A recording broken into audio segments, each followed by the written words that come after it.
கல்வி மற்றும் நலச்சங்கத்தை சார்பில் இன்றைய தினம் நடைபெறுகின்ற இந்த உண்ணாநிலை அறப்போராட்டத்தின் தலைவர், இந்த சங்கத்துடைய அகில இந்திய தலைவர் மரியாதைக்குரிய தோழர் பா. காளிதாசன் அவர்களே, அகில இந்திய துணைத் தலைவர் எல். துரைசாமி அவர்களே, மாநில துணைத் தலைவர் எஸ். தனவந்தன் அவர்களே, மாநில பொருளாளர் ஆறுமுகம் அவர்களே, மாநில தலைவர் அவர்களே, மேடையிலே அமர்ந்திருக்கக்கூடிய தோழர்களே, சகோதர சகோதரிகளே, சமூக சமத்துவத்திற்கான டாக்டர் சங்கத்தின் மாநில செயலாளர் டாக்டர் சாந்தி அவர்களே, இந்த உண்ணாநிலை அறப்போராட்டத்தை சரியாக மாலை 4 மணிக்கு நிறைவு செய்து இந்த உண்ணாநிலை போராட்டம் வெற்றி பெறுவதற்காக நம்மிடையே உரையாற்ற இருக்கின்ற இந்திய கம்யூனிஸ்டுடைய மாநில செயலாளர் தோழர் மு. வீரபாண்டியன் அவர்களே,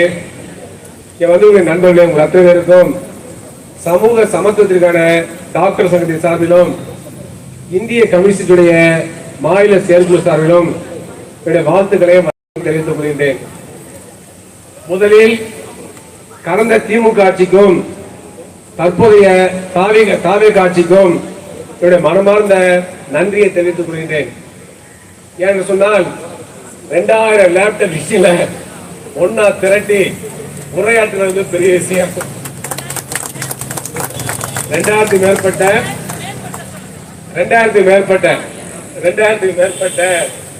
லேப்டாப் அனைவரையும் சென்னையில வர வைத்து ஒன்றாக அமர வைத்து பேசக்கூடிய இந்த வாய்ப்பை ஏற்படுத்தி கொடுத்த சென்ற ஆட்சிக்கு நன்றி, இந்த ஆட்சிக்கு நன்றி. ஆனால் தொடரக்கூடாது. நாங்க வேறு விஷயத்துக்காக தரணும், அது வேற விஷயம். ஆனா இந்த கோரிக்கை நிறைவேற்றப்பட வேண்டும். தாவேகா ஆட்சி வருவதற்கு இந்திய கம்யூனிஸ்ட் கட்சி, மார்க்சிஸ்ட் கம்யூனிஸ்ட் கட்சி, விடுதலை சிறுத்தை கட்சி மிக முக்கியமான பங்களிப்பை செலுத்தியிருக்கின்றன. இந்திய கம்யூனிஸ்ட் ஆதரவு இல்லாமல், மார்க்சிஸ்ட் கம்யூனிஸ்ட் ஆதரவு இல்லாமல் இன்றைக்கு தாவேகா ஆட்சி நடைபெறுவதற்கு வாய்ப்பு இல்லை. மரியாதைக்குரிய விஜய் அவர்கள் இன்றைக்கு முதலமைச்சராக வீட்டிருக்க முடியாது. இதை சொல்வதற்கு காரணம் ஒரு வரலாற்று கடமை. அந்த வரலாற்று கடமையை ஆற்றியிருக்கின்றோம். அதுக்கு மிக முக்கியமான காரணம், தாவேகா சட்டமன்ற உறுப்பினர்கள் 108 உறுப்பினர்களை பெற்றது. ஆனால் தாவேகா தனித்த ஆட்சி அமைக்க முடியவில்லை. அந்த சூழலை உண்மையிலேயே இந்திய அரசியல் சட்டப்படி தாவேகாவை ஆட்சி அமைக்க அழைத்திருக்க வேண்டும். ஆளுநர் அழைக்கவில்லை. அதுக்கு மாறாக உங்களுக்கு மெஜாரிட்டி இல்ல, ஏன்னா உங்களுக்கு வந்து வேற எந்தெந்த கட்சியில ஆதரவு இருக்கிறான்னு கொண்டு பட்டியலை கொடுங்க, அந்த கட்சி சார்பா ஆதரவு தெரிவிக்க சொல்லி கையெழுத்து போட்டு கடிதம் கொடுங்கன்னு சொல்லிட்டாரு. 3-4 முறை அணைய விட்டுட்டாரு. கை கெட்டியது வாய் கெட்டுமா எட்டாதா, ஆட்சி அமைக்க முடியுமா முடியாதா என்று நீடித்தது. உலகம் முழுவதும் மரியாதைக்குரிய விஜய் ரசிகர்கள், குழந்தைகள் எல்லாம் காத்துட்டு இருக்காங்க. தொலைக்காட்சியில பார்த்துட்டே இருக்காங்க, டெய்லி பாக்குறாங்க. விஜய் ஆட்சி அமைப்பாரா, அமைக்க மாட்டாரா, விஜய் முதலமைச்சர் ஆவாரா, ஆக மாட்டாரா, அவர் கொடுத்த வாக்குறுதிகள் நிறைவேற்றுவாரா, மாட்டாரா என்று அவரோட எதிர்பார்க்கிறாங்க. அப்படிப்பட்ட சூழல தான் மக்கள் ஒரு சரியான தீர்ப்பு கொடுத்தார்கள். தமிழ்நாட்டில் மதவாதம் எந்த வகையிலும் ஆட்சிக்கு வந்துவிடக் கூடாது. மதவாத சக்திகளை புறக்கணிக்க வேண்டும். சாதிய சக்தியை மக்கள் புறக்கணித்து விட்டார்கள், மதவாத சக்தியை புறக்கணித்து விட்டார்கள், சந்தர்ப்பத்தை புறக்கணித்து விட்டார்கள்.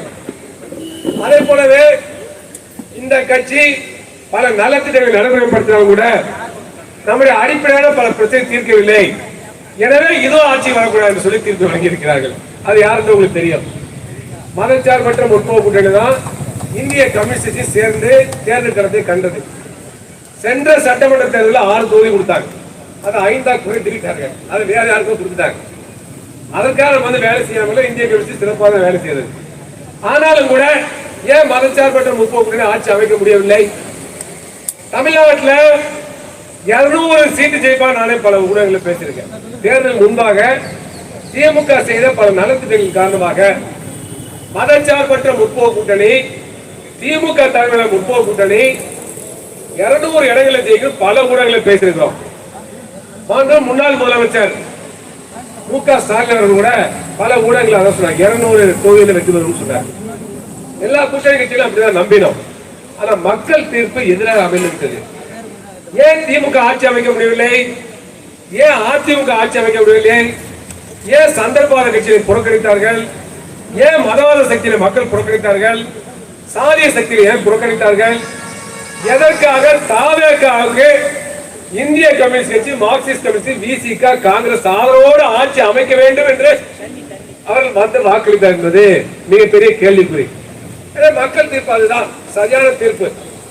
எனவே தமிழ்நாட்டில் ஆளுநர் ஆட்சி வரக்கூடாது, பிஜேபி நேரடியாக மறைமுக ஆட்சி வரக்கூடாது என்ற நோக்கத்தோடு, தமிழ்நாட்டில் உடனடியாக தேர்தல் வந்துவிடக்கூடாது என்ற நோக்கத்தோடு, எந்த வகையிலும் ஒரு மாற்று அரசாங்கம் 108 பேர் ஜெயிச்சிருக்கிறாங்க, அதற்கு மாற்றாக குறுக்கோளில் வேற யாரும் ஆட்சி அமைத்து விடக்கூடாது, மறைமுக பிஜேபி ஆட்சி வரக்கூடாது நோக்கத்தோடு தான் அவர்கள் கொடுத்த வாக்குறுதி அடிப்படையில் தாவேகா கடிதத்தை கொடுத்து விட்டார்கள். அந்த மரியாதை விஜய் அவர்களே கையெழுத்து போட்டு அறிவித்து வந்தார். தமிழ்நாட்டில் ஒரு ப்ராகிரசிவ் கவர்மெண்ட், முற்போக்கான அரசாங்கத்தை அமைக்க விரும்புகின்றோம், எனவே இந்திய கம்யூனிஸ்ட் ஆதரவு அளிக்க வேண்டும் சொல்லி அவர்கள் அந்த கடிதத்தை எழுதினாங்க. எனவே அதை பரிசீலனை பண்ணி மே மாதம் 8ஆம் தேதி எங்களுடைய மாநில நிர்வாகம் அன்றைக்கே மார்க்சிஸ்ட் கம்யூனிஸ்ட் மாநில குழு கூட்டம், ஒரே பரபரப்பு. இந்திய கம்யூனிஸ்ட் ஆபீஸ்ல பாத்தீங்கன்னா ஒரு 60-70 டிவி சேனல், மார்க்சிஸ்ட் கம்யூனிஸ்ட் ஆபீஸ்ல பாத்தீங்கன்னா 560 சேனல்.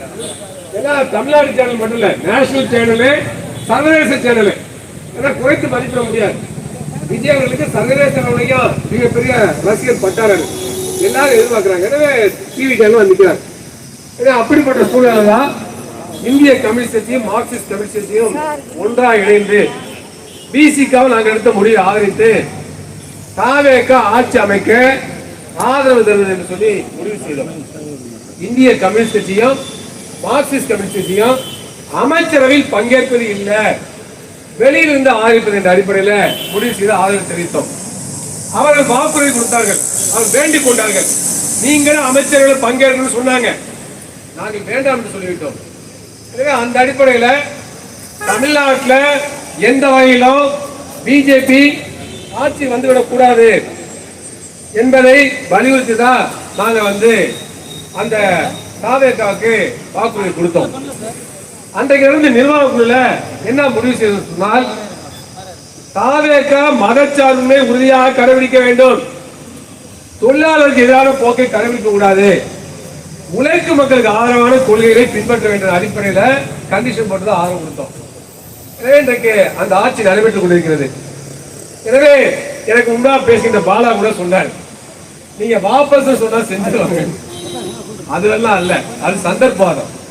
இந்திய கம்யூனிஸ்ட் அரசியல் நோக்கத்துக்கு ஆதரவு தெரிவித்திருக்கிறது. இது பிளாக்மெயில் பண்ணக்கூடாது, மிரட்டுற போக்குல இருக்கக்கூடாது. வேற சில கட்சிகளாக செய்யறாங்க, அது இந்திய கம்யூனிஸ்ட் உடன்பாடு அல்ல. இந்த ஆட்சி தொடர வேண்டும். எதற்காக தொடர வேண்டும்? தமிழ்நாட்டில் மீண்டும் ஒரு உடனடி தேர்தல் வரக்கூடாது, தமிழ்நாட்டில் மீண்டும் ஒரு சந்தர்ப்பவாத ஆட்சி அமைத்துவிடக் கூடாது, தமிழ்நாட்டில் மீண்டும் ஒரு என்டிஏ நாங்கள் ஆட்சி வருவோம் என்ற முயற்சியை மேற்கொள்வோம். ஏன்னா தொழிலாளர்களுக்கு போக்கை கடைபிடிக்கக்கூடிய கட்சிகள். எனவே அந்த அடிப்படையில் தெளிவான அரசியல் நிலை எடுத்துதான் ஆதரவு கொடுத்திருக்கிறோம். எனவே டிவிக்கு மதச்சார்பின்மையை உறுதியாக கடைபிடிக்கின்றவரை, தொழிலாளருக்கு விரோதமான செயல்களை செய்யாதவரை இந்திய கம்யூனிஸ்ட் நிச்சயமாக ஆதரவு கொடுக்கும். ஆனா அதே சமயத்தில் தொழிலாளி வர்க்கத்திற்கு எதிராக சில நடவடிக்கை எடுத்தால், இது போன்ற கோரிக்கையை நிறைவேற்றாவிட்டால் நிச்சயமாக உறுதியாக நின்று போராடும். எனவே இன்னைக்கு உங்க போராட்ட காலத்தில் இந்திய கம்யூனிஸ்ட் மாநில செயலாளர் வீரமணியனும் கலந்து கொண்டு நிறைவு ஆற்றிருக்கின்றார். தற்காலிகம் தான் நிறைவுனா போராட்டம் நிறைவு இல்லை, போராட்டம் இன்னைக்கு ஓயாது. நமக்கு ஏராளமான கோரிக்கைகள் இருக்கு, அலைகள் ஓயாது, கோரிக்கைகள் ஓயாது. வாழ்க்கை புதிய புதிய பிரச்சனைகளை உருவாக்கும். புதிய புதிய பிரச்சனை வருகின்ற பொழுது அந்த பிரச்சனைகளை தீர்ப்பதற்காக நாம் தொடர்ந்து போராடித்தான் ஆக வேண்டும். போராட்டம் தான் வாழ்க்கை, எனவே நீங்கள் மறந்துவிடக் கூடாது. எனவே அந்த அடிப்படையில் நாம் தொடர்ந்து போராடுவோம். சென்ற ஆட்சியில பல நல்ல திட்டங்களை செய்தார்கள் என்று சொல்ல முடியாது. நேற்றைய திமுக செயற்குழு கூட்டம் நடைபெற்றது, அரசியல் பேசவில்லை, இருந்தால் கூட தெரிந்து கொள்ள வேண்டும். செயற்குழு கூட்டம் நடைபெற்றது. அந்த செயற்குழு கூட்டத்தில் திமுக பல்வேறு மாற்றங்களை செய்கிறார்கள். 70 வயசு மேல மாவட்ட செயலாளர் இருக்கக்கூடாது, 2 முறைக்கு மேல நீடிக்க கூடாது, அப்புறம் 3 முறை மாற்றி விட்டார்கள். இதெல்லாம் கடந்த காலத்தில் இந்திய கம்யூனிஸ்ட் செய்துவிட்டது, மார்க்சிஸ்ட் கம்யூனிஸ்ட் செய்துவிட்டது. இருந்தாலும் திமுக செய்கிறார்கள், அது அவருடைய தனிப்பட்ட கட்சியுடைய பிரச்சனை. எனவே திமுக உள்ள சில பிரச்சனை இருக்கிறது, எனவேதான் தேர்தலில் தோல்வி அடைந்து விட்டோம் என்று சொல்லி திமுக பெரும்பாலான நபர்கள் கருதுகிறார்கள். ஏதோ திமுக ஆட்சி காலத்துல பாலாறும் தேனாரும் ஓடின மாதிரியும், ஆனால் அதை அறுவடை செய்ய முடியவில்லை. மக்கள் பாலாறும் தேனாரும் ஓடுனுச்சு என்பதை புரிய வைக்க முடியவில்லை. திமுக சில ஒற்றுமை இல்லை, அதுல பூசல் இருந்துச்சு, சில பேர் சரியா செயல்படல என்பதன் காரணமாக தோற்றுவிட்டோம். எனவே கட்சியை மறுசீரமைக்க வேண்டும், ஜென்சியை அதிகமா இருக்க வேண்டும். இப்ப தாவேகா வெற்றிக்கு ஜென்சி தான் காரணம். நிறைய இளைஞர்களை கட்சியுடன் கொண்டு வர வேண்டும், இளம் ரத்தத்தை திமுக பாய்ச்ச வேண்டும் என்றெல்லாம் சொல்லி அவர்கள் முயற்சி எடுக்கிறாங்க. அது அவருடைய தனிப்பட்ட கட்சியில இருக்கணும். பல்வேறு கட்சிகளும் தோல்வியில் பல சீர்திருத்தம் செய்யறாங்க. நேற்றைய தினம் நான் தொலைக்காட்சி விவாதத்தில் கலந்து கொண்டேன். எனவே இதை ஏதோ திமுக என்ற தனிப்பட்ட கட்சியுடைய பிரச்சனை மட்டும் பார்க்க முடியாது. அத முன்னாள் முதலமைச்சர் மு.க. ஸ்டாலின் உரை தினமணியில ஃபர்ஸ்ட் பேஜ்ல வந்திருக்கு. அது என்ன சொல்லியிருக்காரு? பல்வேறு திமுக மதச்சார்பற்ற முற்போக்கு தோற்றதுக்கு பல்வேறு காரணங்கள் இருக்கின்றன, இருந்தாலும் கூட திமுக உள்ள பூசலும் காரணம் சொல்லியிருக்காரு. அதான் உண்மை. ஆனா திமுக உள்ள பல தலைவர்கள் அதை நிறைவேற்றி பார்க்கவே தயாரா இல்லை, சிந்திக்கவே தயாரா இல்லை. உண்மையிலேயே விமர்சனத்துக்கு உட்படுத்திக் கொள்ள வேண்டும். யதார்த்தத்தில் என்ன தவறு தமிழ்நாட்டை இழைத்தோம், வாரி வாரி வழங்கினோம், நலத்திட்டங்கள் செய்தோம். தேர்தல் வருவதற்கு முன்பாக 2 மாதங்களுக்கு முன்பாக 5000 ரூபாயை ஒவ்வொரு பெண்ணுடைய அக்கௌண்ட்லையும் கொண்டு போய் சேர்த்தாங்க. யாருக்குமே தெரியாது. பிஜேபி தெரிஞ்சா தலைமுறை வாங்க, திடீர்னு பார்த்தாங்க அக்கௌண்ட்ல போய் சேர்ந்துருச்சு 5000 ரூபாய். இதெல்லாம் மீறி கூட திமுக ஓட்டு போடல, எங்களுக்கு ஓட்டு போடல, மதச்சார்பற்ற முற்போக்கு மண்ணை கழிச்சுனாக்க உண்மையான காரணம் பார்க்கணுமா இல்லையா? அப்ப என்ன நோயின்னு பார்க்கணுமா இல்லையா? கட்சி வலுவார்ந்தால் மட்டும் போதாது, எகு போன்ற கட்சி இருக்கலாம், ஆனால் புறச்சூழல் சரியா இல்லை என்று சொன்னால், பல பிரச்சனைகள் தீர்வு என்று சொன்னால் மக்கள் சரியான தீர்ப்பு வழங்குவார்கள். அப்ப சென்ற ஆட்சி காலம் என்ன நடந்துச்சு? வேலையில்லா திண்டாட்டத்தை தீர்க்க முடியவில்லை, அண்டர் எம்ப்ளாய்மெண்ட் பிரச்சனை தீர்க்க முடியவில்லை. 8000 சம்பளம், 9000 சம்பளம், 10000 சம்பளம் யாருக்கு? எல்லா பணியாளர்களுக்கும். எல்லாம் contract job, out sourcing job. அது போலவே திராவிட மாடல் சொன்னாங்க, ஆனா கடைபிடித்த கொள்கையெல்லாம் உலக வங்கியுடைய மாடல். சர்வதேச நிதி மூலதனம் என்ன சொன்னதோ அதைத்தான் தமிழ்நாட்டில் நடைமுறைப்படுத்தினாங்க. அப்ப எல்லாமே பார்த்தீங்க கார்பரேட் ஆர்வம் கொள்கை. மருத்துவத்தை திமுக மதச்சார்பற்ற முற்போக்கு கூட்டணி தோல்வி அடைந்தது பல காரணங்கள் உண்டு. கடுமையான வேலையில்லா திண்டாட்டம், அண்டர் எம்ப்ளாய்மெண்ட், அவுட் சோர்சிங்கு, அது கூட பார்த்தீங்கன்னாக்க உழைப்பு கேட்ட ஊதியம் இல்லை. இது போன்ற ஏராளமான பிரச்சனை உண்டு. ஏதோ ஒற்றை காரணம் அல்ல. எனவே அவர்கள் அதை பரிசீலனை செய்ய தயாரா இல்லை, சுய விமர்சனம் செய்ய தயாரா இல்லை. அவர் என்ன நினைக்கிறாங்கன்னாக்க டிவிக்கு ஏமாற்றி ஆட்சி வந்துருச்சு, சினிமா மோகம் அதிகமா இருக்கு, விஜயோட பாப்புலாரிட்டி ஜெயிச்சுட்டாங்க, சமூக ஊடகங்களை தவறா பயன்படுத்தினாங்க, நம்ம உண்மையான எதிரின்னு யாரும் கண்டுபிடிக்கல, நம்ம கோட்டை விட்டுட்டோம், இதெல்லாம் சொல்லிட்டு இருக்கிறாங்க. ஆனா உண்மையிலேயே தாவேக தலைமையாச்சு ஏன் வெற்றி கொண்டு நினைச்சாங்களோ அவங்களும் நினைக்கல. தாவேக தலைவர் சட்டமன்ற பேசலாம் தெரியும் உங்களுக்கு. விஜய் போனாரு, 5 நிமிஷம் பேசினாரு, அங்க தோத்து போயிட்டார், தோக்கடிச்சாச்சு, கொத்து போராட்டம் போட்டாச்சு என்னெல்லாம் பேசுறாங்க. ஆனா உண்மையிலேயே விஜய் அவர்களுக்கு தனிப்பட்ட செல்வாக்கு மட்டும்தான் காரணமா, பாப்புலாரிட்டி மட்டும்தான் காரணமா, அவர் மிகப்பெரிய கதாநாயகன் என்பது மட்டும்தான் காரணமா? இல்ல, அது மிக முக்கியமான காரணம் இல்லைன்னு சொல்ல முடியாது. விஜய்க்கு பெண்கள் மத்தியிலும் குழந்தைகள் மத்தியில் இருக்கக்கூடிய மிகப்பெரிய செல்வாக்கு காரணம் இல்லைன்னு சொல்ல முடியாது. ஆனாலும் கூட தமிழ்நாட்டு மக்கள் ஏன் டிவிக்கு ஆட்சி அமைக்க ஆதரவு கொடுத்தாங்கனாக்க சாதாரணமான விஷயமாக பார்க்க முடியாது. தமிழ்நாட்டில் ஒரு மாற்றம் கொண்டு வந்தா அவர்களுக்கு ஏற்ற ஒரு தலைவர் வருகின்ற பொழுது மாற்றம் உருவாக்குவாங்க. எனவே ஏற்கனவே பல தலைவர்கள், சீமான் போன்றவர்கள், வைகோ போன்றவர்கள், அதுக்கு முன்னாடி பல தலைவர்கள் முயற்சி பண்ணாங்க, விஜயகாந்த் போன்றவர்கள் எல்லாம் முயற்சி பண்ணாங்க. அவர்களுக்கு கணிசமான ஆதரவு கிடைத்தது இல்லைன்னு சொல்ல முடியாது. விஜயகாந்த் நல்ல ஆதரவு கிடைச்சது, வைகோ அவர்களுக்கு கிடைச்சது, சீமான் அவர்களுக்கு கிடைத்தது.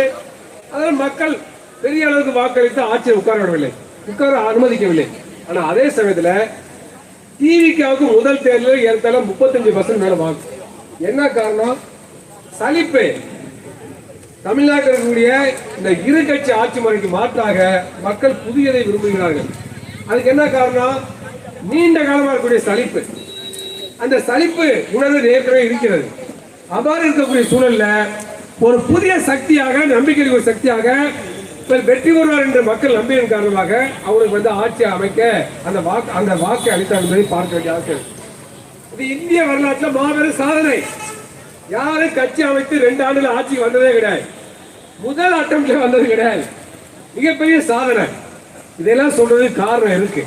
ஏன்னு சொன்னால், இன்றைக்கு தமிழ்நாட்டில் ஆட்சி வந்த பிறகு ஏதோ திமுக பாயில செயல்பட்டு விடலாம், அதிமுக பாயில செயல்பட்டு விடலாம் சொல்லி தாவேக தலைமை நினைக்க கூடாது. மக்கள் வாக்களித்த நோக்கமே வேறு என்பதை நீங்கள் புரிந்து கொள்ள வேண்டும். எனவே ஏற்கனவே 2 கட்சிகளும் பல பிரச்சனைகளை தீர்வானவில்லை. வேலையில்லா திண்டாட்டத்திற்கு, தற்காலிக பணிக்கு, ஒப்பந்த பணிக்கு, தமிழ்நாட்டு மக்கள் எதிர்கொள்ளக்கூடிய பல்வேறு அடிப்படை பிரச்சனைகளுக்கு 2 ஆட்சிகளே தீர்வானவில்லை. புதிய ஆட்சியாவது வந்தாலாவது நமக்கான வாழ்க்கை பிரச்சனை தீர்ப்பாக நம்பிக்கையில தான் மக்கள் வாக்களிக்கிறாங்கிறத மறந்துவிடக் கூடாது. இதை எதற்காக சொல்லி சொன்னால், திமுக செய்த அதே தவறை தாவேக அரசு செய்துவிடக் கூடாது என்பதுதான். எனவே இன்றைக்கு இங்கே உங்களை உட்கார வைக்கிறது யார் என்று சொன்னால், திமுக ஆட்சியில் போடப்பட்ட ஜீவோ தான். அதை புரிந்து கொள்ள வேண்டும். தாவேக அமைச்சர் புரிந்து கொள்ள வேண்டும். திமுக செய்தது தவறு. திமுக அரசு எதிர்த்து தான் போராட்டம். நாங்கள் திமுகவுக்கு எதிரி கிடையாது.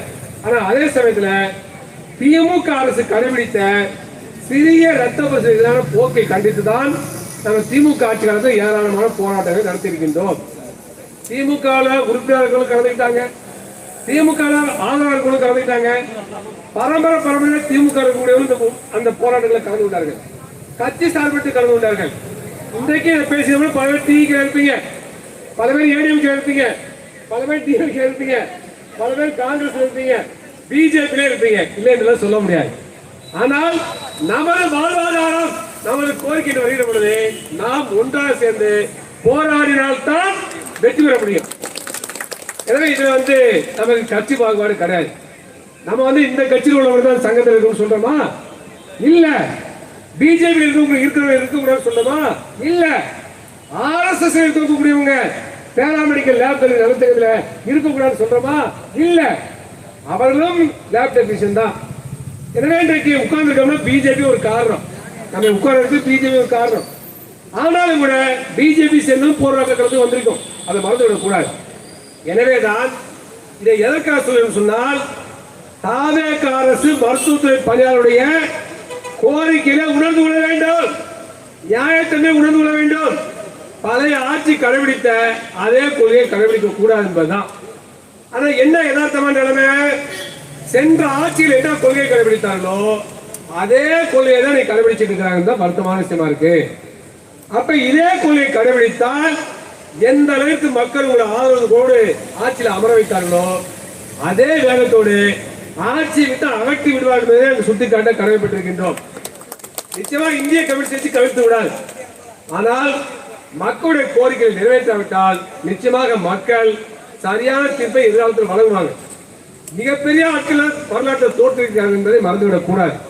எம்ஜிஆர் பல நாடாளுமன்ற தேர்தலில் தோற்றுவிக்கின்றார், ஜெயலலிதா பல தேர்தலில் தோற்றுவிக்கின்றார், திமுக பல தேர்தலில் தோல்வி அடைந்திருக்கின்றது. அதான் ஆர்கனைஸ்டு பார்ட்டி, அமைப்பு ரீதியாக வலுவான கட்சிகள். அவ்வாறு இருக்கின்ற பொழுது ஒரு வலுவான அமைப்பே இல்லாத தாவேகாவை தோற்கடிக்க முடியாத சக்தி அல்ல. எனவே என்ன நினைக்கிறாங்க, தாவேகாவை தோற்கடிக்கவே முடியாது, தோற்கடிக்க முடியாத சக்தி என்று நினைத்துக் கொண்டிருக்கிறார்கள். இது எனக்கு பகல் கனவு என்பதை சுட்டிக்காட்ட கடமைப்பட்டிருக்கின்றோம். மோடி ஆட்சியோட நினைத்தாங்க, யாரும் என்று அசைக்கவே முடியாது, மோடியை யாரும் வெற்றி விட முடியாது, பிஜேபி யாரும் வெற்றி விட முடியாதுன்னு நினைச்சாங்க. ஆனா ஜந்தர் மந்திர போராட்டம் தர்மேந்திர பிரதானை பதவியை விட்டு ராஜினாமா செய்ய வைத்ததா இல்லையா? சிந்தித்து பார்க்க வேண்டும். 2014 நரேந்திர மோடி ஆட்சி வந்தவுடன் அமெரிக்காவுக்கு போனாரு, கனடாவுக்கு போனாரு, பல நாடுகளும் போனார். அங்கே இளைஞர்கள் மோடி மோடி மோடி கோஷம் போட்டாங்களேன்னு சொல்ல முடியுமா? இந்தியாவில் பல நாள் போறப்ப மோடி மோடி மோடி மோடி வேற எதுவுமே போடல. அவ்வளவு பக்தி மயம் பரவசம், மோடி மோடி மோடி போட்டார்கள் என்று சொல்ல முடியாது. அதே இளைஞர்கள் பாதிக்கப்படுகிற பொழுது மோடியை ஆட்சியை விட்டு அகற்ற வேண்டும், அமித்ஷா பதவியில வேண்டும் இதெல்லாம் கோரிக்கை வைத்து போராடி கொண்டிருக்கிறார்கள். தர்மேந்திர பிரதான் பதவியை விட்டார். மிகப்பெரிய வெற்றியா இல்லையா? இது எதை காட்டுகிறது? வெல்ல முடியாத சக்தி அல்ல பிஜேபி காட்டுகிறதா இல்லையா? அதே போலவே விவசாயிகளுக்கு எதிரான 3 சட்டங்களை கொண்டு வந்தாங்க. ஒரு கமா புல் ஸ்டாப்போட மாற்ற முடியாதுன்னு சொல்லி தமிழ்நாட்டில் பாஜக தலைவர் வந்து அண்ணாமலை சொன்னார். ஒரு கமா கூட மாற்ற முடியாது, புல் ஸ்டாப்போட மாற்ற முடியாதுன்னு சொல்லி சொன்னார். அது வேளாண்மை மக்களுக்கு விவசாயிகளுக்கு சாதகமான சட்டம், அந்த சட்டத்தை மாற்ற முடியாதுன்னு சொன்னார். அந்த விவசாயிகள் 1.5 ஆண்டு காலம் போராடி 750 பேர் தங்களுடைய உயிரை இழந்து அந்த 3 சட்டத்தையும் திரும்ப பெற வைத்தார்கள். வரலாற்று சாதனை. யாரும் தோற்கடிக்க முடியாது வந்து இருக்க முடியாது. மக்கள் திறந்தால் யாரையும் தோற்கடிக்க முடியும். சென்ற நாடாளுமன்ற தேர்தலில், மக்களவை தேர்தலில் மரியாதைக்குரிய அமித்ஷா அவர்களும் பிரதமர் மோடி அவர்களும் பிஜேபி 400 இடங்களில் வெற்றி வரும், மக்களவை உறுப்பினர் 400 பேர் வெற்றி வரும் சொல்லி நாடு முழுவதும் பிரச்சாரம் பண்ணாங்க. ஆனா மக்கள் தீர்ப்பு என்ன? 230 தான். 400 இடத்துல வெற்றி பெறும் சொன்னாங்க. ஆனா வெற்றி பெற்றது 230 இடம் தான். தனிப்பட்ட மெஜாரிட்டி கிடையாது பிஜேபிக்கு. நிதிஷ்குமாரும் சந்திரபாபு நாயுடு ஆதரவு கொடுத்ததுனாலதான் மோடி மீண்டும் பிரதமரானாரு. இது வரலாற்று யதார்த்தம். அப்ப தோற்கடிக்க முடியாத சக்தி ஒன்று உண்டா? இல்லை என்பதை புரிந்து கொள்ள வேண்டும். மக்களுக்கு விரோதமாக செயல்பட்டால், தொழிலாளிகளுக்கு விவசாயிகளுக்கு எதிராக செயல்பட்டால் எந்த ஆட்சியை மக்கள் தூக்கிடுவார்கள் என்பதை தயவு செய்து இங்கே உள்ள ஆட்சியாளர் புரிந்து கொள்ள வேண்டும். இதெல்லாம் சொல்வதற்கு காரணம் எதற்காக சொல்லி சொன்னால், இன்றைக்கு ஆட்சியாளர் மத்தியில சில அமைச்சர்கள் ரொம்ப ஆணவத்தோடு பேசுறாங்க. அந்த ஆணவ போக்கு கூடாது. மக்கள் நல்ல வாய்ப்பை கொடுத்திருக்காங்க. இந்த வாய்ப்பை பயன்படுத்திக் கொள்ள வேண்டும். வேண்டுகோள் தான். நாங்க ஒரு மிரட்டல. ஆனா நீங்கள் தமிழ்நாட்டை எதிர்கட்சியே இருக்காது, எல்லா தொழிலும் நாங்க வெற்றி பெறுவோம் பேசினாக்க இது அகந்தையா இல்லையாது? அப்படிப்பட்ட போக்கு தமிழ்நாட்டில் வருமா? நிச்சயமா வராது. எனவே அந்த ஆணவ போக்கோடு தொழிலாளர்கள் வைக்கக்கூடிய கோரிக்கைகளை, லேப் டெக்னீஷியன் வைக்கக்கூடிய கோரிக்கைகளை நிராகரிக்க கூடாது. இன்னைக்கு இந்த கோரிக்கை நியாயமான கோரிக்கை. நீங்களே கார்பரேட் ஆதரவு கொள்கையை நடைமுறைப்படுத்துறீங்க. தமிழ்நாட்டில் அதுக்கு உதாரணம் சொல்லணும் உங்களுக்கு. தமிழ்நாட்டில் ஏற்கனவே 5 லட்சம் ரூபாய் மருத்துவ காப்பீடு. இன்னைக்கு நம்முடைய மாண்பு முதலமைச்சர் விஜய் அவர்கள் என்ன அறிவித்திருக்கிறார்? ஒவ்வொரு குடும்பத்திற்கும் மருத்துவ காப்பீடாக 25 லட்சம் ரூபாய் அறிவித்திருக்கின்றார். அப்ப இது வந்து மிகப்பெரிய 25,000 ரூபாய் 25 லட்சம் ரூபாய் அறிவித்திருக்கின்றார். மேல்நோக்கா பார்க்கறது நல்ல திட்டமா தோணுது. இதுக்கு பின்னால யார் இருக்கா? இது யாருக்கு பயனளிக்கும்? ஏற்கனவே 5 லட்சம் ரூபாய் இருந்த பொழுது கூட எவ்வளவு பிரீமியம் கட்டப்படுது தமிழ்நாடு அரசாங்க சார்பாக? ஆண்டுதோறும் 1,400 கோடி ரூபாய் கட்டப்படுது. 100 ரூபாய் மருத்துவ காப்பீடு ஒதுக்கிறாங்க. அது ஏற்கனவே 15 ரூபாய் தான் நோயாளி கிடைக்கும். மீதில மருத்துவ காப்பீட்டு போயிடும், தனியார் மருத்துவமனைக்கு போயிடும், தேர்ட் பார்ட்டி அட்மினிஸ்ட்ரேட்டருக்கு போயிடும். அப்ப 100 ரூபாயில 15 ரூபாய்க்கு நோயாளிக்கு பெனிஃபிட். அந்த 1,400 கோடி ரூபாயும் நேரடியா பொது சுகாதாரத்துக்கு ஒதுக்கி அங்கே இலவசம் எல்லாத்தையும் செஞ்சாங்க. எல்லாருக்கும் பயனளிக்குமா இல்லையா? அப்ப கடந்த காலத்தில் தவறு செஞ்சாங்க. ஆனா இப்ப 5 லட்சம் ரூபாய் 25 லட்சம் ரூபாய் மாற்றி வேண்டாம்னாக்க ஆண்டுதோறும் அரசாங்கம் பிரீமியம் தொகையாக 5,000 கோடி ரூபாய் செலுத்த வேண்டும். இந்த 5,000 கோடி ரூபாய் எவ்வளவு சாதிக்க முடியும்? தமிழ்நாட்டை விஜய் அவர்கள், மாண்பு முதலமைச்சர் அவர்கள் ஒரு அறிவிப்பு வெளியிட்டிருக்கார். பெரம்பூர் தொகுதியில 300 கோடி ரூபாயில மல்டி சூப்பர் ஸ்பெஷாலிட்டி மருத்துவமனை கட்டப்படும் அறிவிச்சிருக்காரு. வரவேற்கிறோம், பாராட்டுகிறோம். ஏராளமான மருத்துவமனை தமிழ்நாட்டில் வர வேண்டும். ஆனா எல்லாம் சென்னையிலே குவியுது. அது விழுப்புரத்துக்கு செல்ல வேண்டும், திருச்சிக்கு செல்ல வேண்டும், தஞ்சாவூர் செல்ல வேண்டும், ராமநாதபுரம் செல்ல வேண்டும், கோயம்புத்தூர் செல்ல வேண்டும், திருநெல்வேலி செல்ல வேண்டும், கன்னியாகுமரி செல்ல வேண்டும், மதுரை செல்ல வேண்டும். இந்த மாதிரி பரவலாக்கப்பட வேண்டும். ஆனா எல்லா மல்டி சூப்பர் ஸ்பெஷாலிட்டி தமிழ்நாட்டில் சென்னையிலே அமையும். இருந்தாலும் கூட அதை நாங்கள் ஆதரிக்கிறோம், வரவேற்கிறோம். ஆனால் என்னன்னாக்க அது எவ்வளவு செலவாகுது? 300 கோடி ரூபாய். 300 கோடி ரூபாயில பெரம்பூர்ல ஒரு மல்டி சூப்பர் ஸ்பெஷாலிட்டி மருத்துவமனை கட்டப்போம் சொல்லி தமிழ்நாடு முதலமைச்சர் மாண்பு விஜய் அறிவித்திருக்கின்றார். அப்ப 5,000 கோடி ரூபாயில எவ்வளவு சூப்பர் ஸ்பெஷாலிட்டி மருத்துவமனை கட்ட முடியும்? இந்த கணக்கு போடுறது ரொம்ப சிம்பிள் தான். 16 மருத்துவமனை கட்ட முடியும். அப்ப வருகின்ற ஆண்டுல 5,000 கோடி ரூபாய் பிரீமியம் மருத்துவ காப்பீடு நிறுவனத்துக்கு வழங்குற பணத்தை நீங்க பொது சுகாதாரத்துக்கு ஒதுக்கினாக்க தமிழ்நாடு முழுவதும் 16 இடங்கள்ல மல்டி சூப்பர் ஸ்பெஷாலிட்டி மருத்துவமனையை உடனடியாக கட்ட முடியும். அதுக்கு அடுத்த ஆகிற செலவு என்ன? மருத்துவர்களுக்கான ஊதியம், செவிலியருக்கான ஊதியம், லேப் டெக்னீஷியன் ஊதியம், அதுக்கான ஆண்டுகள் அவருடைய செலவு தான். அது பெரிய செலவே இருக்காது. அதுக்கு 5000 கோடி ரூபாய் ஒவ்வொரு ஆண்டு ஒதுக்கினாலே போதும். அப்ப எல்லாருக்கும் இலவச சிகிச்சை வழங்க முடியுமா? இலவச பரிசோதனை வழங்க முடியுமா? அப்படி ஒரு திட்டத்தை செய்யாமல் ஏன் நீங்க 5000 கோடி ரூபாய மருத்துவ காப்பீடு பிரீமியம் வழங்கணும்? இது பின்னால இருப்பது யார்? சர்வதேச நிதி மூலதனம், உலக வங்கி. உலக வங்கியில அமெரிக்காவை சேர்ந்த பன்னாட்டு நிறுவனங்கள் முதலீடு செய்திருக்கிறார்கள். எனவே தமிழ்நாட்டில் இந்தியாவில் மருத்துவத்துறை தனியார் மயமாக்கு, பொது சுகாதாரத்தை பலவீனப்படுத்தி அது பதிலாக மருத்துவ காப்பீட்டை அடிப்படையாக கொண்ட மருத்துவத்துறை உருவாக்க சொல்லி உலக வங்கி சொல்லுது. உலக வங்கிக்கு சர்வதேச நிதி மூலதனம் சொல்லுது. இந்த சர்வதேச நிதி மூலதனம் பன்னாட்டு ஏகபோக நிறுவனங்கள் மீண்டும் மீண்டும் தொழில்துறையில முதலீடு செய்யாம புதிய இண்டஸ்ட்ரி ஆரம்பிக்காம அதுக்கு பதிலாக அது உடனடியாக குயிக் மணி சூப்பர் ப்ராஃபிட்டா வரணும். உடனடியாக பணமா வரணும், ஏராளமான லாபத்தோட வரணும். அதுக்கு என்ன செய்யணும்? அதிகமான வட்டி கடன் கொடுக்கணும். கந்து வட்டிக்கார மாதிரி செயல்படுது பன்னாட்டு ஏகபோக நிறுவனங்கள். எனவே தங்கள் லாபத்தொகையை மீண்டும் தொழிற்சாலையில போடுவதற்கு பதிலாக அவைகள் வட்டிக்கு கடன் கொடுக்கின்றன. அது சர்வதேச நிதி மூலதனமாக உலக வங்கியில டெபாசிட் செய்யப்படுகிறது. உலக வங்கி நம்மை போன்ற நாடுகளுக்கு மருத்துவத்துறையில முதலீடு செய்யறாங்க. அவ்வாறு முதலீடு செய்கிற பொழுது அவங்க கண்டிஷன் போடுறாங்க. அந்த கண்டிஷன் தான் எல்லாத்தையும் ஒப்பந்த அடிப்படையில் போடு, தற்காலிக அடிப்படையில் போடு, அவுட் சோர்சிங்ல போடு, அதே போல மருத்துவ காப்பீட்டை கொண்டு வா, பொது சுகாதாரத்துறையை வலுவிழக்க செய். இதெல்லாம் அவங்க போடுற கண்டிஷன் தான். அப்ப விஜய் அவர்கள் யாருக்காக செய்கின்றார்? உலக வங்கிக்காக செய்கின்றார், சர்வதேச நிதி மூலதனத்துக்காக செய்கின்றார், பன்னாட்டு ஏகபோக நிறுவனங்களுக்காக செய்கிறார். ஆனா தமிழ்நாட்டோட மருத்துவத்துறை பணியாளர் அழைத்து பேசுகிறாரா? ஆட்சி வந்த பிறகு எல்லா முதலாளியும் கூப்பிட்டாரு, சந்திச்சாரு, பேசினாரு. வரவேற்கிறோம், முதலாளி சந்திங்க.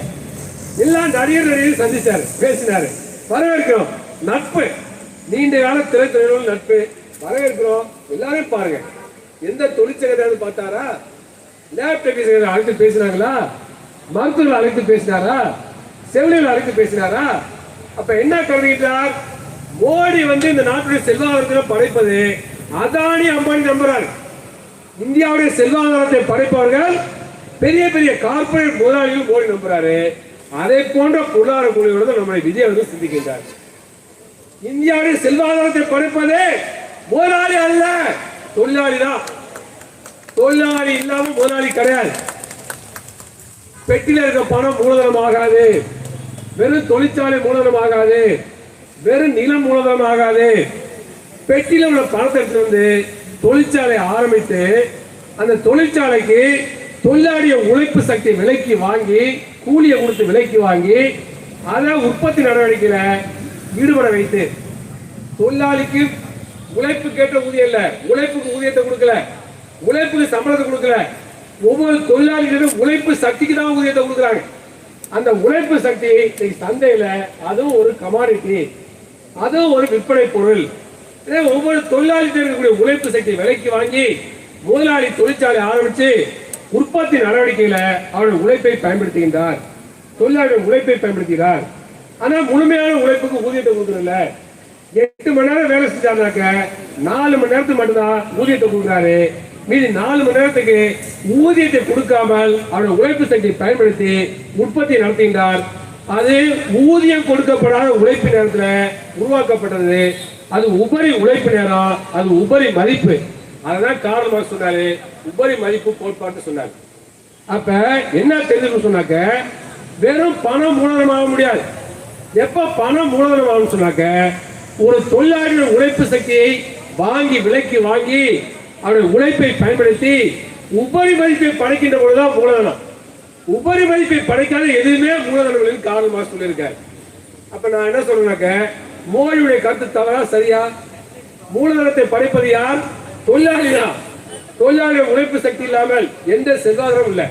நாம் கண்ணு கட்டி பார்க்கிற எல்லாத்திலுமே தொழிலாளிகள் உழைப்பு இருக்கு, இதுல கடந்தால உழைப்பு இருக்கு, எல்லாத்திலும் உழைப்பு இருக்கு. உழைப்பு இல்லாமல் எதுவுமே இல்லை.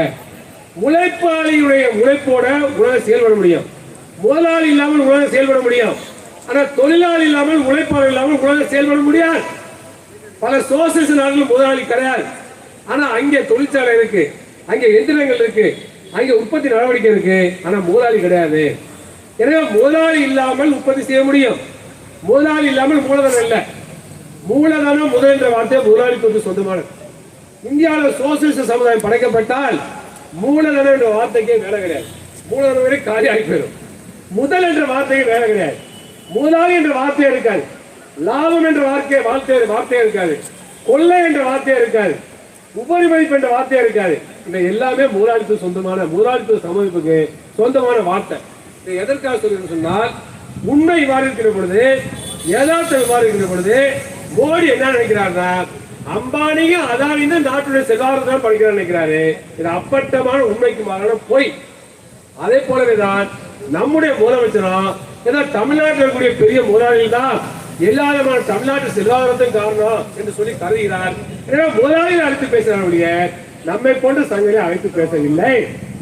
நாம் செல்வாதாரத்தை படைக்க வேண்டும் நம்புறாரு, அதை அழைத்து பேச மாட்டேங்கிறார். எனவே இதை மாற்றிக்கொள்ள வேண்டும். நீங்க ஜோதிடத்தை நம்பிட்டு ஆட்சி நடத்த முடியாது.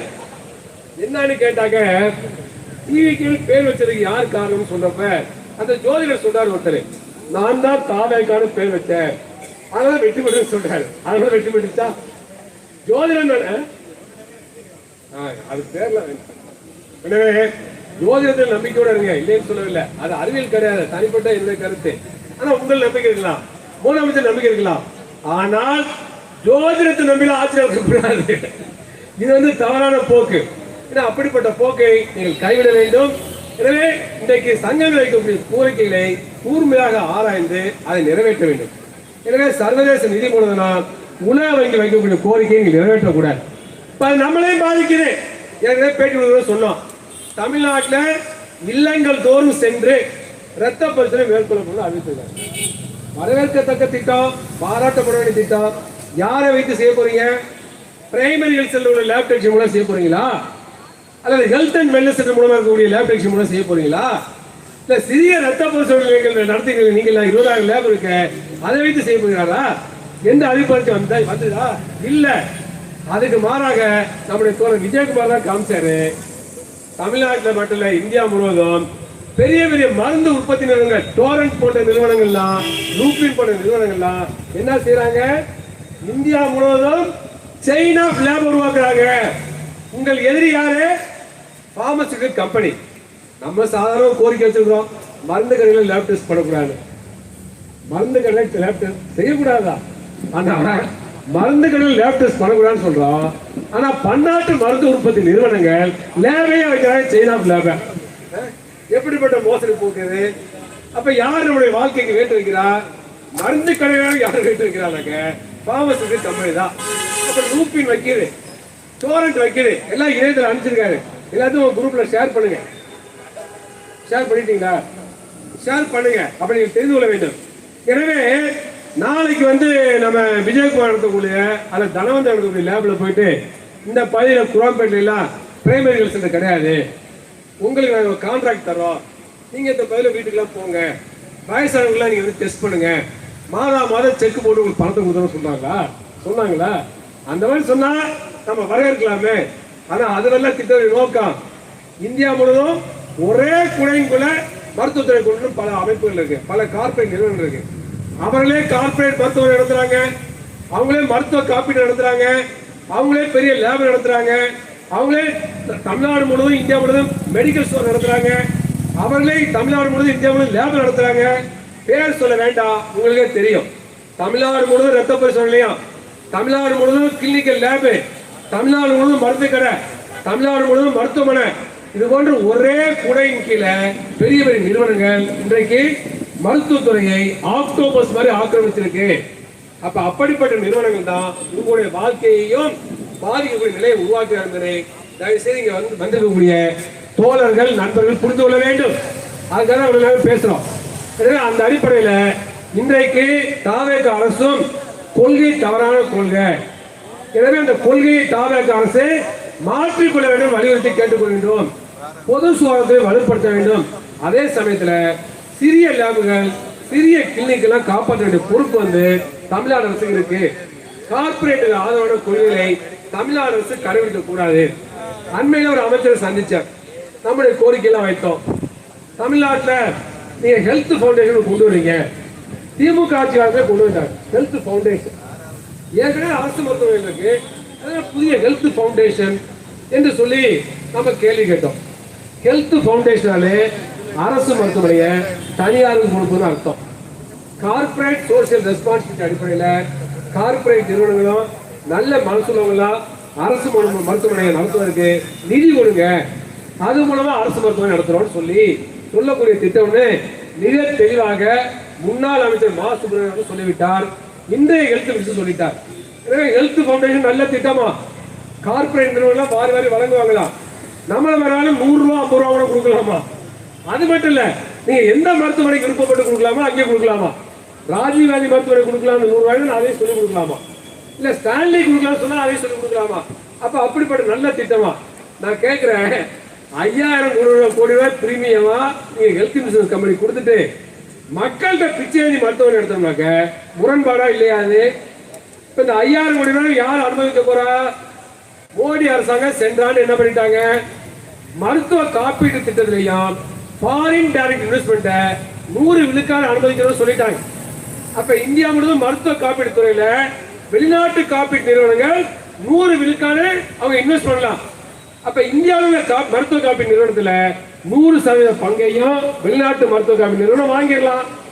அப்ப வெளிநாட்டுல உள்ள மருத்துவ காப்பீடு நிறுவனம் இந்தியாவில் உள்ள மருத்துவ காப்பீடு நிறுவனத்தை முழுமையா வாங்கிட்டா அது வெளிநாட்டு நிறுவனத்தை போயிடும். அப்ப இந்த மருத்துவ காப்பீட்டு நிதி யாருக்கு போகுது? வெளிநாட்டு நிறுவனத்துக்கு போகுது, பன்னாட்டு நிறுவனத்துக்கு போகுது.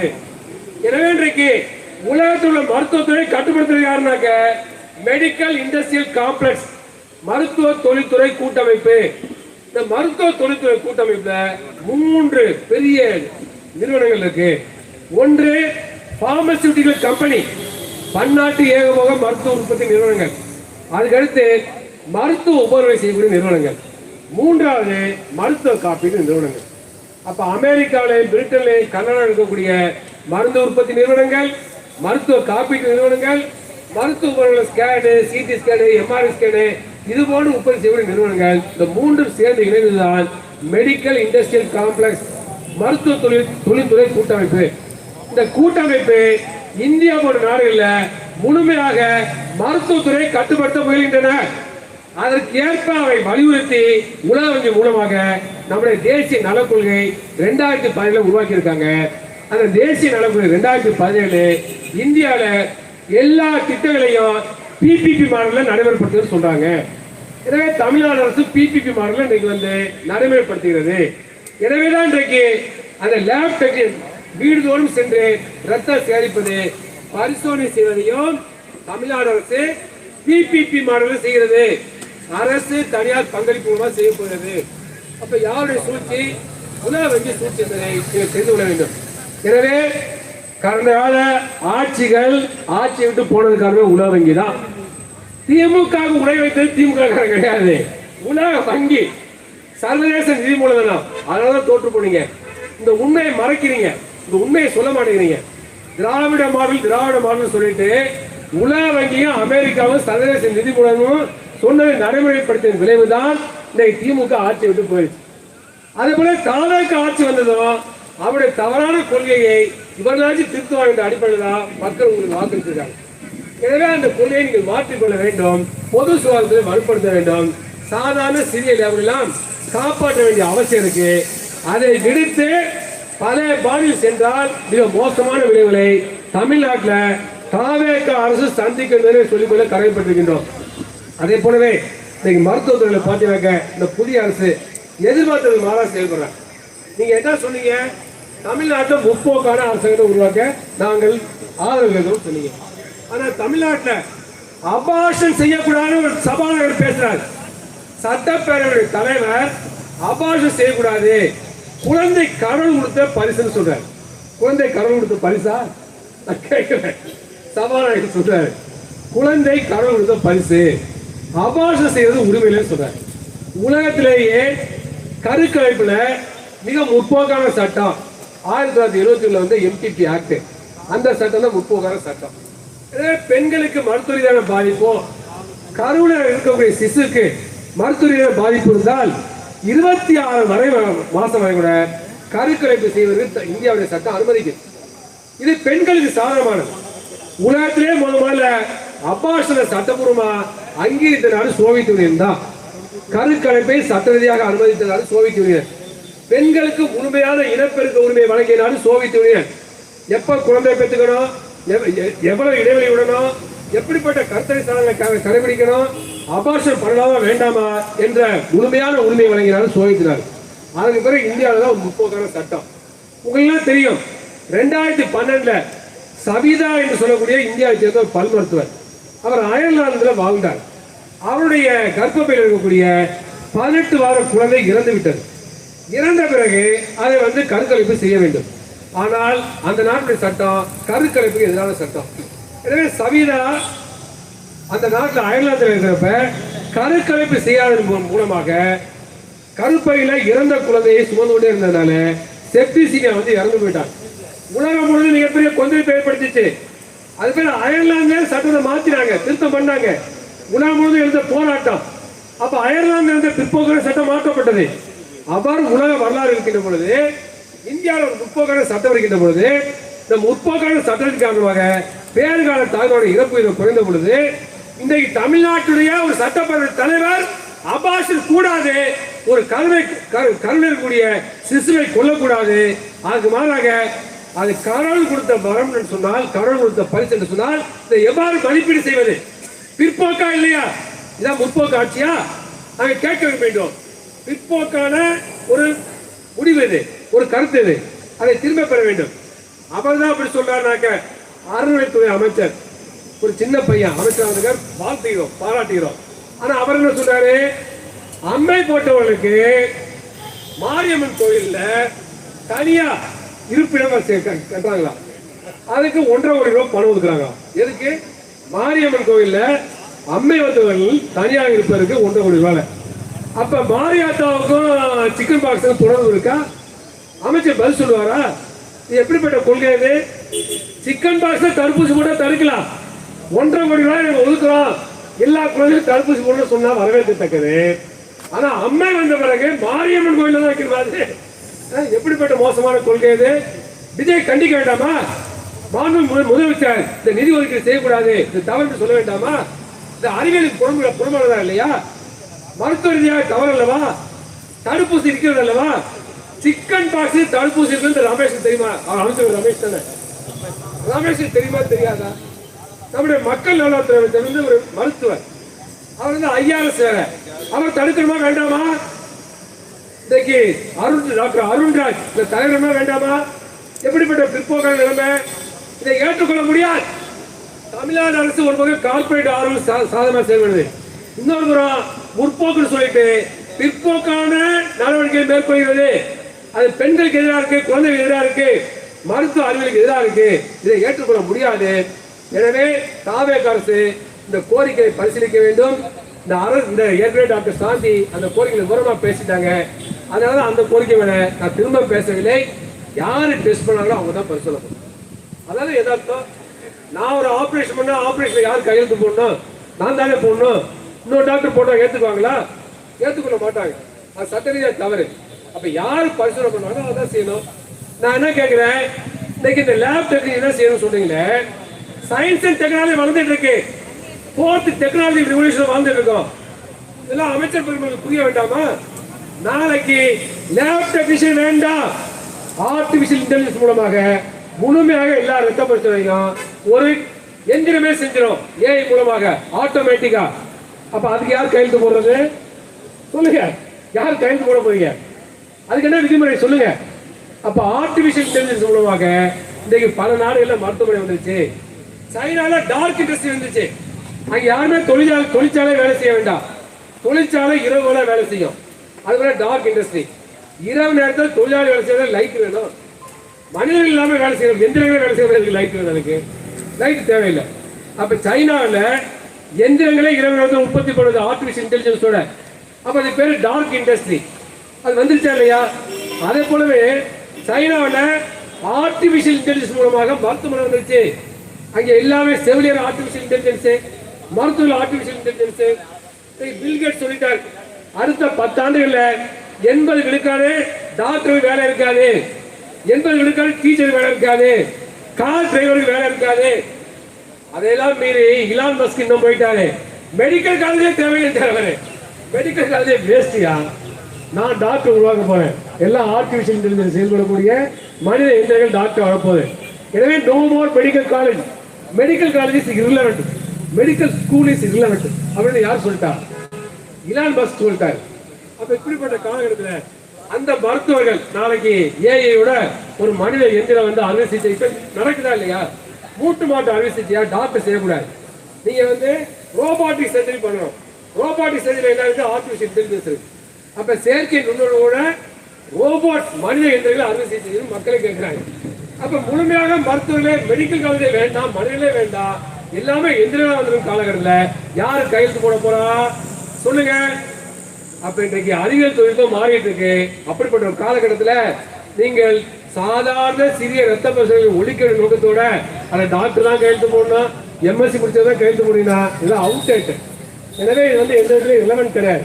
இது தவறான கோரிக்கை, கொள்கை. எனவே இந்த முடிவை நீங்கள் மாற்றிக்கொள்ள வேண்டும் என நாங்கள் வலியுறுத்தி கேட்டுக்கொள்கின்றோம். அதே போலவே ஏற்கனவே பல லேப்டாப்ஸ் எல்லாம் படிச்சுட்டு அவங்க வேலை இல்லாமல் இருக்காங்க.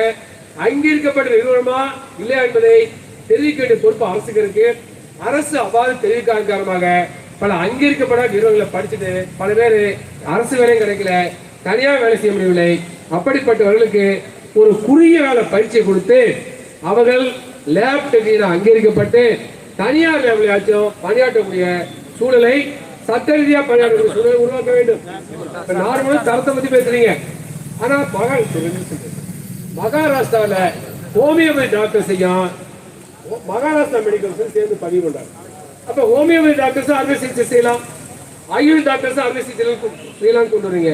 இதெல்லாம் மருத்துவ கல்வியோட தரத்தை பாதிக்காதா? மருத்துவ சேவை பாதிக்காதா? இன்டகிரேட்டட் மெடிக்கல் கோர்ஸ் கொண்டு வரீங்க, மருத்துவத்துறை ஒருங்கிணைக்க போறோம்னு சொல்றீங்க, ஒருங்கிணைந்த மருத்துவமனை கொண்டு வரீங்க, இதெல்லாம் தரத்தை பாதிக்காதா? ஆனா அதே சமயத்துல ஒரு புறம் இந்திய அரசாங்கமே 3 ஆண்டு மருத்துவமனை கொண்டு வந்துட்டு ஒரு இடைநிலை மருத்துவ பணியாளர் உருவாக்குறாங்க. அப்ப அந்த மருத்துவ தரத்தை பாதிக்காதா?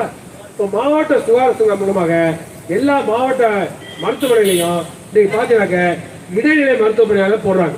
பிரைமரி ஹெல்த் சென்டர்ல, அதே போல ஹெல்த் அண்ட் வெல்னஸ் சென்டர்ல போடுறாங்க. போடுறாங்க ஒரு ஸ்டாஃப் நர்ஸையோ ஒருத்தர் நியமிக்கிறாங்க. நியமிச்சுட்டு அவங்க சிகிச்சை வழங்க போறல, அது போல டெலிமெடிசின் அவங்க டெஸ்ட் ரிப்போர்ட்டை கொடுத்துருவாங்க, நோயோட கம்ப்ளைண்ட் சொல்லியிருக்காங்க. எங்கேயோ 400 கிலோமீட்டர் 500 கிலோமீட்டர் தாண்டி இருக்கக்கூடிய மருத்துவர்கள் இந்த மாத்திரை கொடுங்க, இதை செய்யுங்க, அவங்க சிகிச்சை வழங்குவாங்க. டெலிமெடிசின் அப்ப அதெல்லாம் உருவாக்குறாங்க.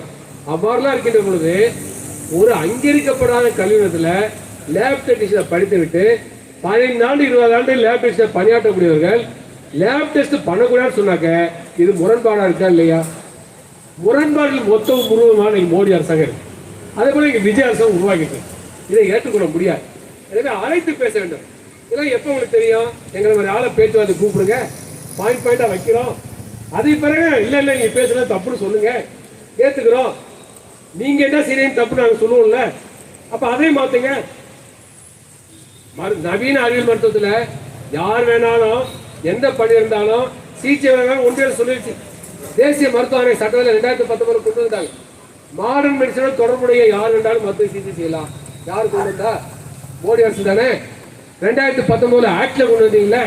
அப்புறம் பார்மசிஸ்ட் டாக்டரா இருக்கலாம், ஒரு செவிலியர் டாக்டரா இருக்கலாம், லேப் டெக்னீஷியன் டாக்டரா இருக்கலாம், எல்லாருமே டாக்டரா இருக்கலாம், சிகிச்சை வழங்கலாம் சொல்லி சட்டத்தை கொண்டு வந்திருக்கீங்க. அப்ப இதெல்லாம் பாதிக்காதா? அப்போ லேப் டெக்னீஷியன் தொழில் செய்யக்கூடிய பரிசோதனை செய்யக்கூடியவரே லேப் டெக்னீஷியன் தொடர்பில் தரம் பாதிச்சிருமா? எப்படிப்பட்ட முரண்பாடு இது? இப்படிப்பட்ட முரண்பாடுகள் ஒட்டுமொத்த மூட்டையாக அரசுகள், மாநில அரசுகள், மத்திய அரசுகள் இருக்கிறது. எனவே அதை ஏற்றுக்கொள்ள முடியாது. எனவே ஒன்றுபட்டு போராடி முறியடிப்போம். இன்னைக்கு வந்திருக்க உங்க அத்தனை பேருக்கும் நன்றியை பாராட்டுகளை தெரிவித்துக் கொள்கின்றோம். 2000 பேர் வருவான்னு சொன்னாரு காளிதாஸ். நம்பிக்கையில் எனக்கு ஏதோ சொல்றாரு, ஆர்வத்தில் சொல்றாரு, தனவந்தன் சொல்றாரு. 2000 பேர் ஏதோ பல சங்கங்கள்ல சொல்லியிருக்காங்க. 2000 பேர் வருவாங்க, 3000 பேர், அப்புறம் பார்த்தா 300 பேர் இருக்காங்க. அதை போலவேதான் இன்னைக்கு 2000 பேருங்கிறாரு. 200 பேர் வந்தாலும் பெரிய விஷயமா நினைச்சுட்டு தான் வந்தோம். ஆனா 2000 பேருக்கு மேல சேர் போட்டே இருக்காங்க, சாமியான போட்டே இருக்காங்க. இந்த ஒற்றுமை, இந்த போர் குணம் தொடர வேண்டும். இது ஒரு வர்க்க போராட்டம். யாருக்கு எதிரான வர்க்க போராட்டம்? பெரிய பன்னாட்டு நிறுவனங்களுக்கு எதிரான வர்க்க போராட்டம், உலக வங்கிக்கு எதிரான போராட்டம், டோரண்ட் போன்ற பெரிய நிறுவனங்களுக்கு எதிரான போராட்டம். அந்த வர்க்க போராட்டத்தில் வெற்றி பெறும் சொன்னால் நாமளும் சிறிய இரத்த பரிசோதனை நிலையை வைத்திருக்கக்கூடிய உரிமையாளர் என்ற வர்க்க உணர்வு வர வேண்டும். நீங்கள் தொழிலாளி வர்க்கம் அல்ல, ஆனால் சிறிய முதலாளி, குட்டி முதலாளி, அதை மாற்றுகிறது கிடையாது. ஆனாலும் நீங்கள் வாழ வேண்டும் சொன்னால் பெரிய முதலாளி எடுத்து தான் போராடும். பெரிய முதலாளி எடுத்து போராடாமல் சிறிய முதலாளி வாழ முடியாது. முதலாளித்துவ இயல்பது மூலதனம் மேலும் மேலும் மையப்படும், மூலதனம் மேலும் மேலும் குவியும். மூலதனம் குவிய குவிய பல சிறிய முதலாளித்துவம் ஒழித்து கட்டுவிடும். இதுதான் யதார்த்தமான உண்மை. அதான் காரணமாக சொல்றாரு. முதலாளிக்குள்ளே உள்முரண்பாடு இருக்கு, முதலாளிக்குள்ளே பகை முரண்பாடு இருக்கு. ஒரு ஏகபோக நிறுவனம் உருவாகணும்னாக்க மூலதனம் ஒரு தனிப்பட்ட அதானிட்டே அம்பானிட்டே குவிஞ்சிட்டே இருக்கணும்னாக்க அவர் பல முதலாளிகளை காலி பண்ணிடுறாரு சொல்லி கார்ல் மார்க்ஸ் அப்பவே சொல்லியிருக்காரு. 1848 வெறும் 30 வயது இந்த கார்ல் மார்க்ஸும் 28 வயதில் மாமேதை ஏங்கல்ஸ் அவர்களும் 2 பேரும் இணைந்து கம்யூனிஸ்ட் மேனிபெஸ்டோ என்ற அறிக்கையை வெளியிட்டார்கள் 1848. கார்ல் மார்க்ஸ் 30 வயசு தான், மாமேதை ஏங்கல்ஸ் 20 வயசு தான். அவங்க அந்த 2 மாமேதையை கூடி சின்ன பையங்க கம்யூனிஸ்ட் மேனிபெஸ்டோ வெளியிட்டாங்க. அந்த கம்யூனிஸ்ட் மேனிபெஸ்டோலையே முதலாளித்துவம் மூலதனம் ஒரு இடத்துல மையமா குவியும், மையப்படுத்தப்படும், மூலதனம் மையப்படுத்தப்படும். அதே போல மூலதனம் தனிப்பட்ட நபர்கள் குவியும், உழைப்பு சமூகமயமாகும், உற்பத்தி சமூகமயமாகும். இந்த முரண்பாடு அதிகரிச்சுட்டே இருக்குன்னு சொன்னாங்க. அப்ப அதனுடைய விளைவுதான் நம்மளும் சிறிய சிறிய லேபுல மூடினாதான் கார்பரேட் லேபுல லாபம் கிடைக்கும். எதுக்கு அவங்க லேபம் மூட வைக்கிறாங்க?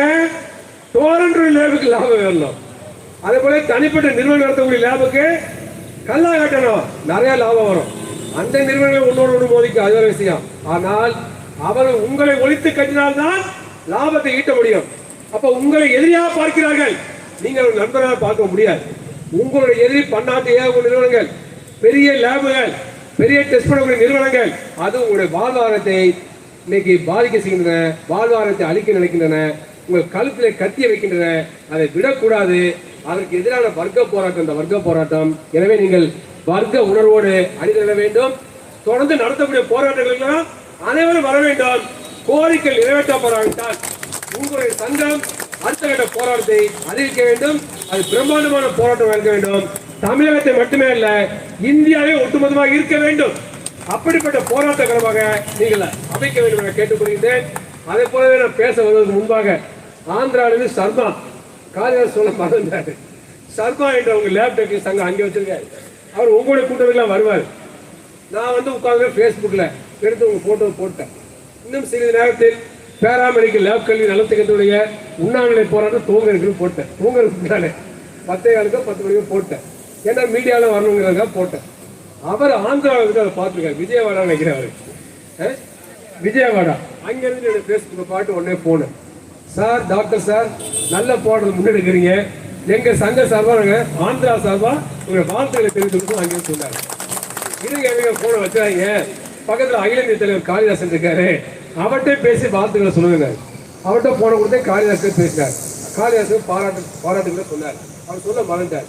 எனவே எதுக்காக சொல்றனாக்க, இன்னைக்கு சமூக ஊடகங்கள் இருக்கிறப்ப எல்லா போராட்டமும் உலகமயமாகும், உலகம் பார்க்க முடியும். அவ்வாறு இருக்கின்ற பொழுது அடுத்த கட்ட போராட்டங்களை இந்த அரசு செய்ய வேண்டும் சொன்னால் நாம் முன்னெடுக்க வேண்டும். அது தீவிரமாக இருக்க வேண்டும். அது இன்னும் பரவலாக்கப்பட வேண்டும். இன்னும் அதிகமான எண்ணிக்கை இருக்க வேண்டும். குடும்பத்தோடு பங்கேற்க கேட்டுக்கொண்டு இந்த நல்ல வாய்ப்பு நன்றி கூறி, நிச்சயமாக உங்களுடைய கோரிக்கைகள் வென்றெடுக்கப்படும். வெற்றி போராடுவோம் உங்களுடைய ஆர்வம் தொடரும் கூறிக்கொண்டு இந்த வாய்ப்பு நன்றி கூறி விடைபெறுகிறேன். நன்றி, வணக்கம்.